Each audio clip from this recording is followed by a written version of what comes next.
So ito pala mga kamoto.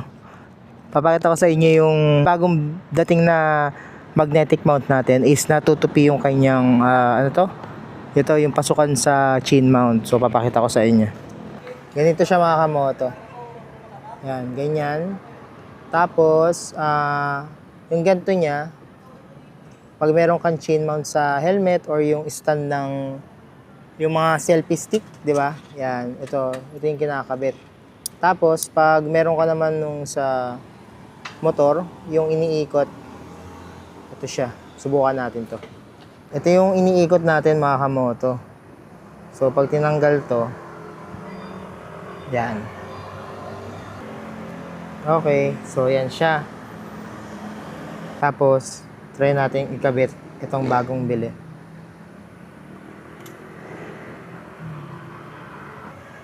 Yan. Ang higpit niya, ganyan. I-adjust na lang natin to.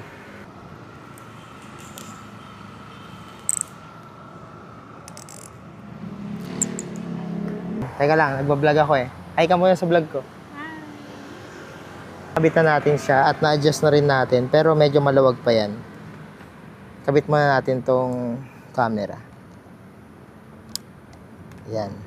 Ganyan ang magiging setup natin pag gamit natin si DJI na naka-magnet type. Ikpitan natin.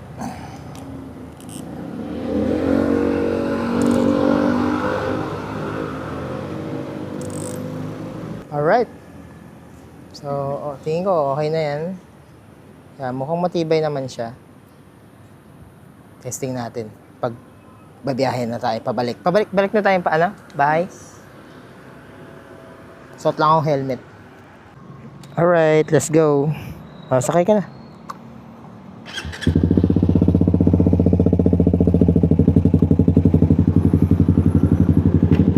Yan.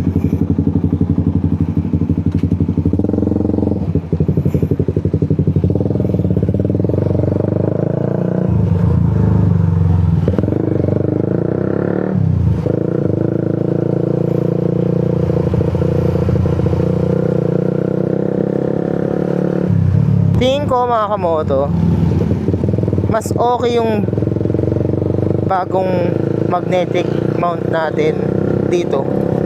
Kasi ang kanyang base is yung talagang umiikot.